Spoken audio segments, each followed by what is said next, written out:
witnessed a very unusual scene of a litigant who became very emotional for the reason that he was told he had not served His Excellency the President with his petition. My Lords, the provisions of service for a petition under the Mutunga rules are contained in Rule 14. The rule requires service within 15 days of filing a petition. And my Lord, you are required to evidence such service by an affidavit of service in a prescribed form called Form B in the Schedule 2, the rules.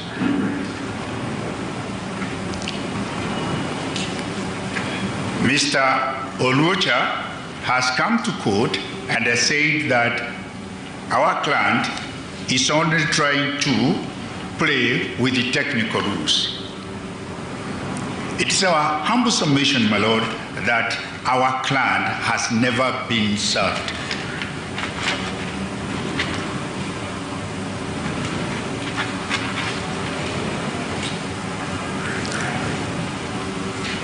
My Lords, after the judgment was entered in this matter in May,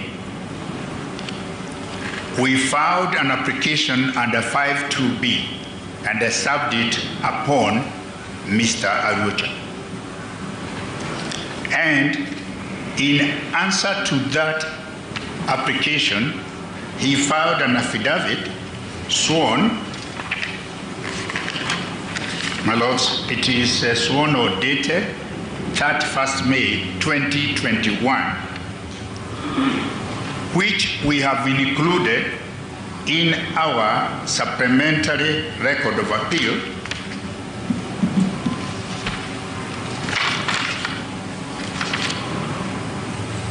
dated 7th day of June 2021. My Lords, allow me to read the words of the respondent set out in paragraph 10.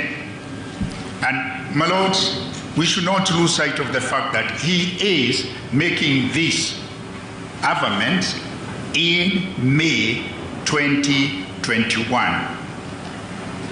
And he says, notwithstanding that he was not personally served, the applicant elected to enter appearance in consolidated petitions number E282 of 2020 after the judgment delivered on 13th May 2021 and is now participating in consequential proceedings including the instant application and his intended appeal, clearly implying that the applicant was indeed aware of the proceedings in consolidated petition number E282 of 2020 and the fact that he was the respondent in petition number 426 of 2020.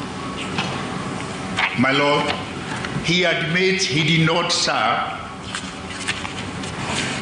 the respondent directly.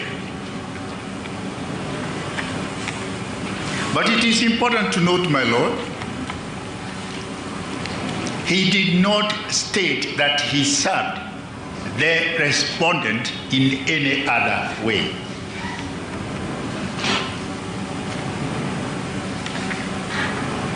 My Lords, I need not tire you reading out the contents of paragraph 11 and paragraph 12 and 13.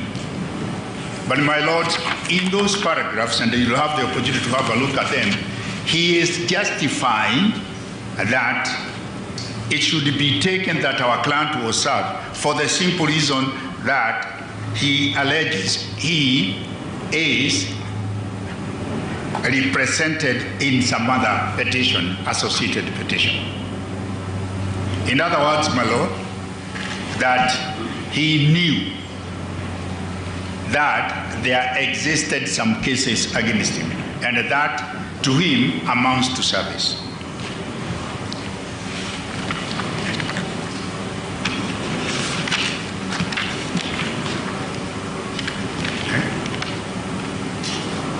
And you recall, my lords, when I present the case for the appellant in the first instance,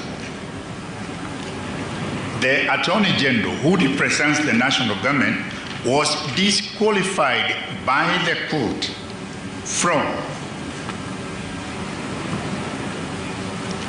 representing or purporting to represent the president in the consolidated petitions. Yes. But you recall again, my lords, this is at the judgment stage, is when the Superior Court was writing its judgment.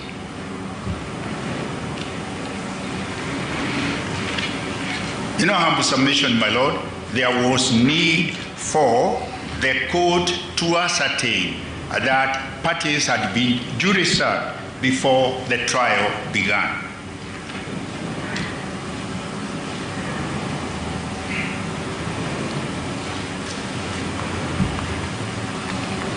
But the most important consideration here, my lords, is this. If Mr. Alucha had served the appellant, as he says, when the issue of service arose in May, he ought to have responded right away and provided the evidence of such service. Thank you, Senior Counsel. Yeah. Mr. Gatonia, thank you. Thank you. I'm obliged, my lord.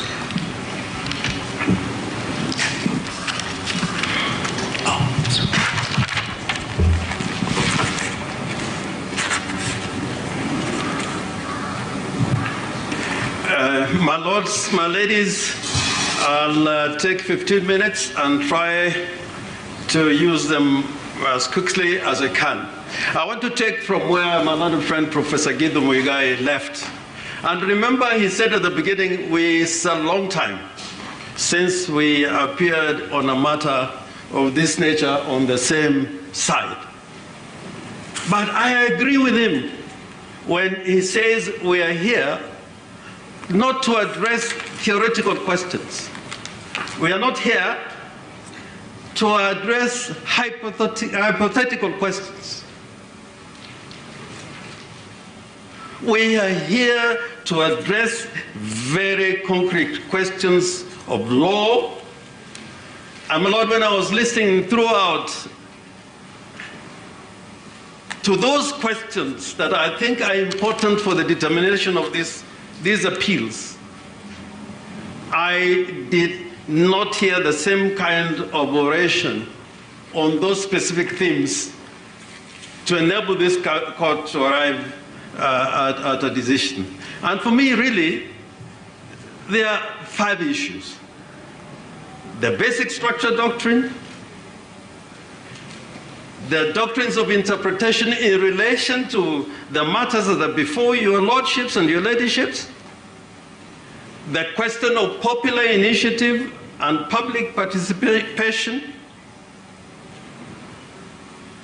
and finally, with a subset of themes, is the issues around IEBC and the question as to verification and a regulatory framework.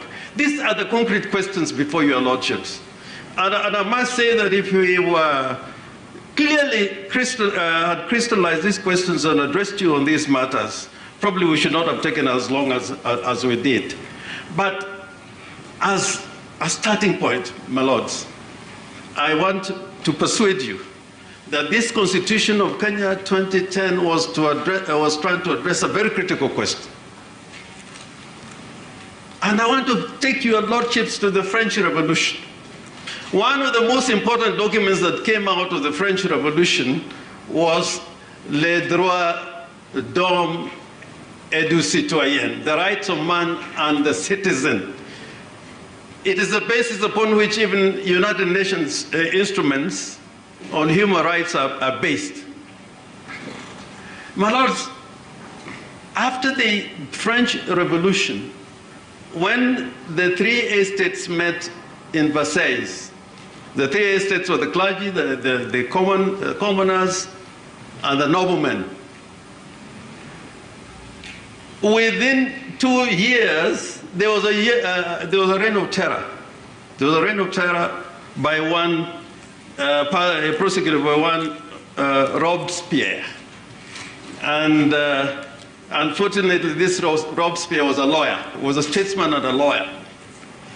And what he did, he just went to the communes in Paris and said, we the people, in the name of the revolution, we are taking over from the Estates General and establish a convention in which he came out as a dictator. Robespierre went to the guillotine, and after his death, there was another body called the Directorate. Again, that came to power in the name of the people.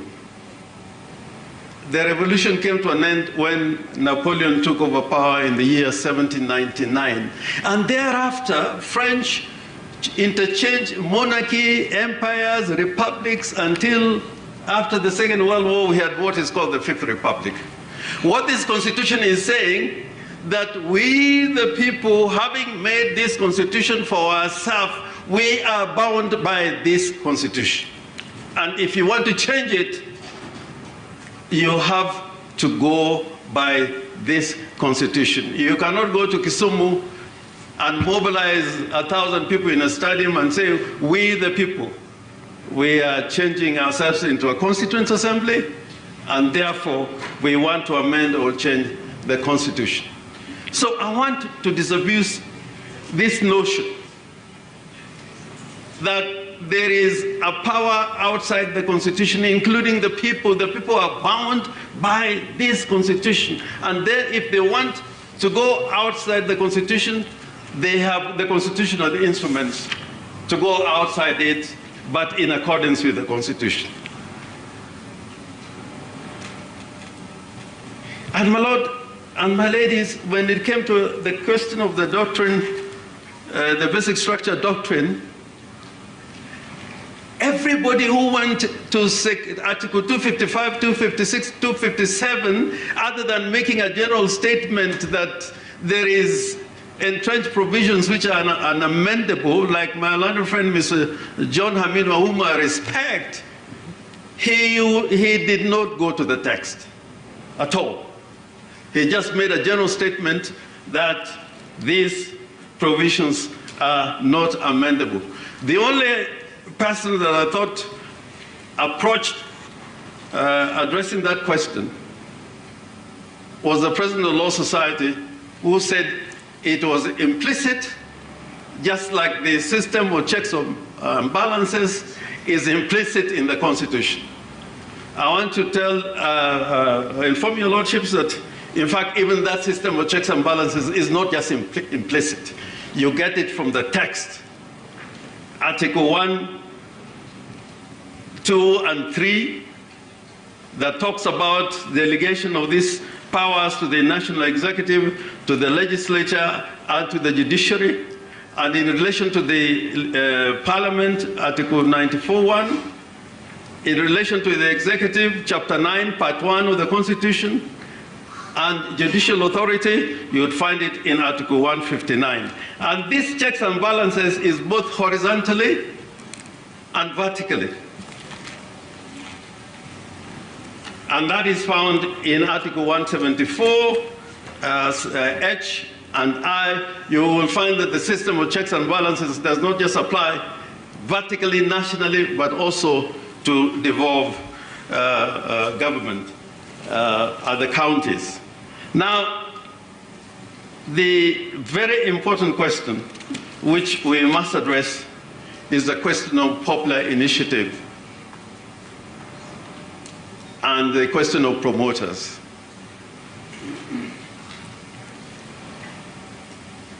My lord, in our reading of the Constitution, first of all, to qualify for a popular initiative, I want to persuade your lordships that Article 257, sub-article 1 and 2, is about qualification and attaining the threshold is a trigger mechanism for a popular initiative. For example, if you want to run as president, the qualification requires that you have 2,000 signatures in at least 24 counties. Before you present your papers, you have to have 2,000 subscribers in 24 counties all over the Republic. In our submission, therefore, Article 257, 1, 2, 3 is about qualification.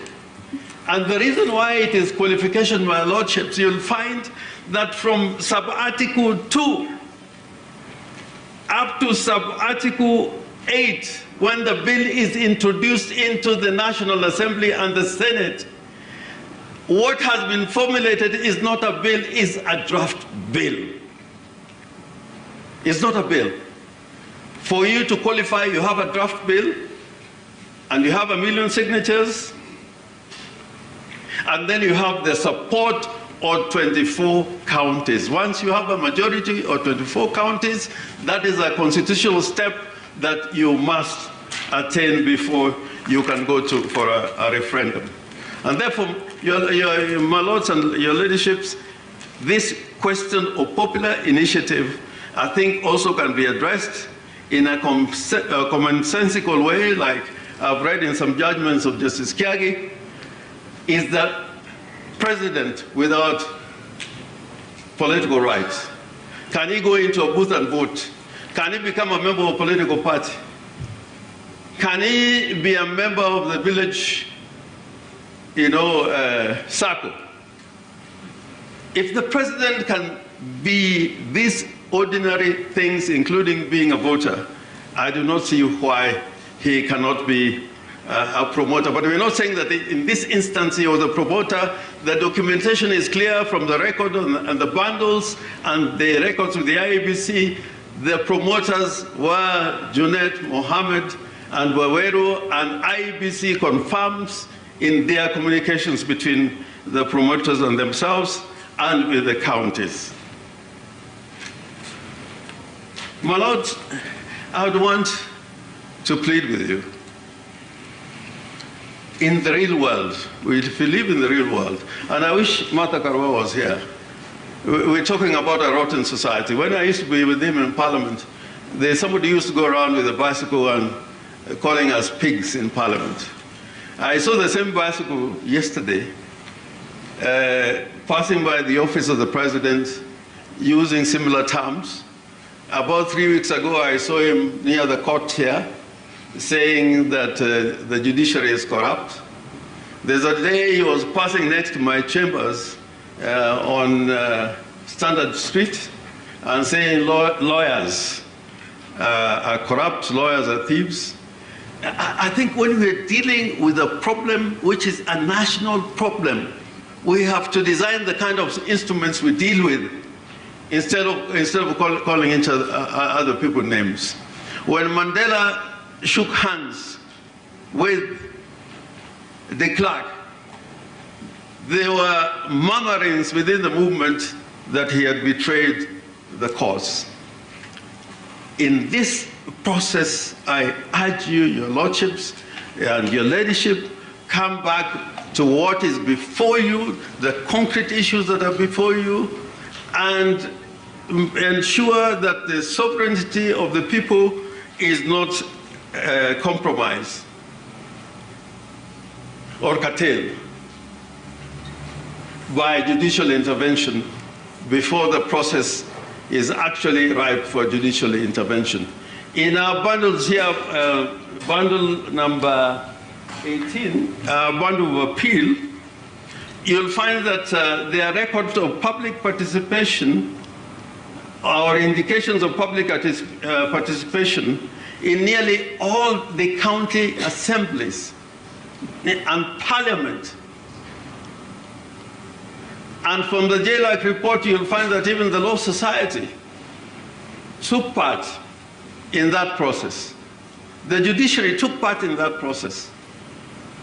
The only problem was that this matter went to court before these matters were fully ventilated in the county assemblies, in parliament, and at the time when it was said that the signatures had been collected. I think that should not have happened.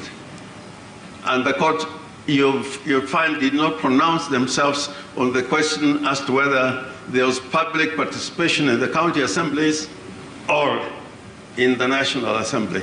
So they stuck to the question that there was no public participation during the collection of the signatures and before the handing over of the signatures to the IEBC. Finally, I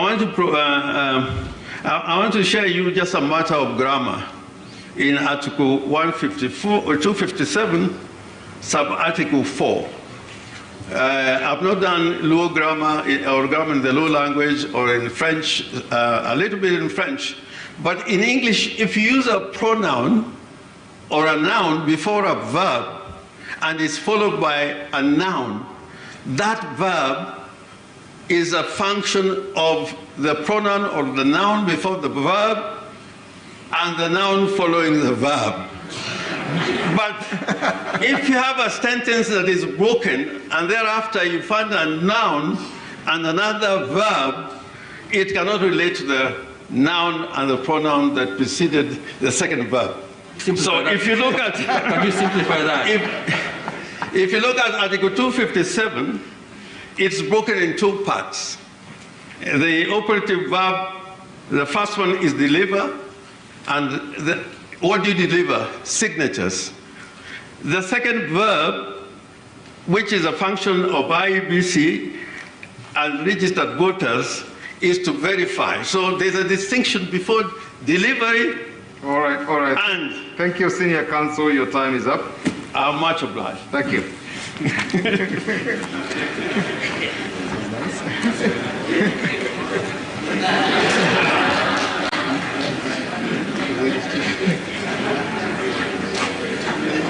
But that was a good English lesson.